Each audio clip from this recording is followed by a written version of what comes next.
Khulna Tigers এবং চট্টগ্রাম কিংসের খেলা ছিল। হ্যাঁ, কালকের দুটো ম্যাচে তো আসলে মানে লো স্কোরিং হতে হতে গিয়ে তারপর অবশেষে মানে বেঁচেছে। চিটাগাং তো একটা পর্যায়ে ছিল যে তারা তো মানে 8 উইকেট পড়ে গিয়েছিল 90 এর আগে মানে যাওয়ার পর্যন্তই।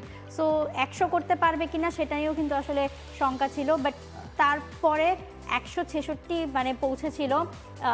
শামীম পাটোয়ারি 38 বলে 78 রান, মানে অ্যামেজিং। শামীম পাটোয়ারি কিন্তু দারুণ করছেন। নিঃসন্দেহে শামীম পাটোয়ারি ওয়েস্ট ইন্ডিজেও ভালো খেলেছিলেন। খুলনা টাইগার্স 203 রান শুরুতে করেছিল, 50 বলে 75 রানে নট আউট ছিলেন বশিষ্ঠ। মাহিরুল ইসলাম অঙ্কন, এই নামটা মানে বিপিএল এর বড় নাম হয়ে দাঁড়িয়েছে। 18 বলে 50 করেছেন। হ্যাঁ, এক্স্যাক্টলি, বিপিএল এর ফার্স্ট 50, 22 বলে 59 রান তিনি করেছেন। আর শামীম পাটোয়ারি 38 বলে 78 রান করেছেন, এবং আপনি যেটা বলছেন 78 রানে 8 উইকেট হারিয়ে যাওয়ার পর এরকম প্রেশার সিচুয়েশন থেকে বের হয়ে আসা, একটা ফাইট অন্তত দেওয়া, ততক্ষণে আসলে ম্যাচ শেষই হয়ে গেছে। ম্যাচ 200 রানের উপর থাকলে আসলে সেখানে আর ফিরে আসা যায় না। তবুও এই চেষ্টাটা জরুরি। টি-20 ক্রিকেটে আমরা দেশের ক্রিকেটেই দেখি, জাতীয় দলের খেলাতেই দেখি যে এই চেষ্টাটার অনেক ঘাটতি, কারণ চেষ্টাটার প্র্যাকটিসটাই আমাদের নেই। বিপিএলে যে আপনি যে ট্রাই করবেন, এফোর্টটা দিবেন, সেরকম ইনফ্রাস্ট্রাকচার, প্লেয়ার্স, অ্যাপ্রোচ বা টি-20 মেন্টালিটি সেগুলো এখনও আমাদের তৈরি হয়নি। যদিও আমরা একেবারে শুরু থেকে টি-20 খেলে আসছি, 2006 সাল থেকে টি-20 বাংলাদেশ খেলছে, 7 সালের বিশ্বকাপ থেকে খেলছে। বিপিএল হচ্ছে অনেক আগে থেকে, 2012। বিপিএল কিন্তু আসলে নতুন ফ্র্যাঞ্চাইজি লিগ না, পিএসএল-এর আগে থেকে হচ্ছে। তো আমাদের উচিত ছিল আসলে ওই কি বলবো, আসলে কাঠামোটা তৈরি হওয়া। লাস্ট ক্রিকেট শোতে কিন্তু আমরা কথা বলেছিলাম যে স্পোর্টিং উইকেট হতে হবে, রানের একটা বন্যা থাকতে হবে, আদারওয়াইজ মানে টুর্নামেন্টটা মানে দর্শকদের টানতে ব্যর্থ হবে। বাট দেখেন মানে সারপ্রাইজিংলি কিন্তু মিরপুর মানে শুরুটা দারুণ হলো বিপিএল এর।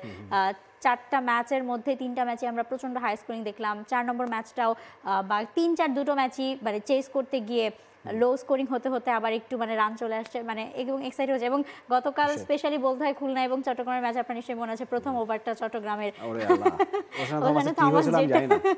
কি হয়েছিল এবং তার চেহারাটা দেখার মতো ছিল।